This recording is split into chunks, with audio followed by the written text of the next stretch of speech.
Nggak ada satupun gugatan sengketa Pileg DPR RI 2024 yang dilayangkan Partai Persatuan Pembangunan alias P3 dikabulkan MK. Hal ini artinya P3 bakal gagal masuk ke Senayan untuk pertama kalinya dalam sejarah. Kok bisa? Coba kita bahas satu-satu. Ada beberapa faktor yang diduga bikin P3 terhempas dari DPR nih. Pertama, ada konflik internal yang enggak diselesaikan dengan baik. Konflik itu bahkan dimulai saat mereka masih menjajaki peluang koalisi dan sebelum tahapan pemilu 2024 berjalan.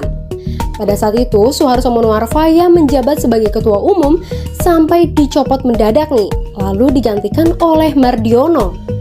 Kemudian, di tengah masa kampanye Pilpres 2024, sejumlah kader P3 menyatakan dukungannya buat paslon nomor urut 2 Prabowo Gibran. Padahal P3 udah nyatain dukungan duluan nih untuk paslon nomor urut 3 Ganjar Mahfud. Nah loh, kalau kata Direktur Trias Politika Strategis Agung Baskoro, P3 ini kurang punya sosok pemimpin yang kuat dan sanggup buat satuin kubu berseteru ini. Tapi ada juga yang berpandangan P3 gagal masuk Senayan gara-gara dukung Ganjar Mahfud.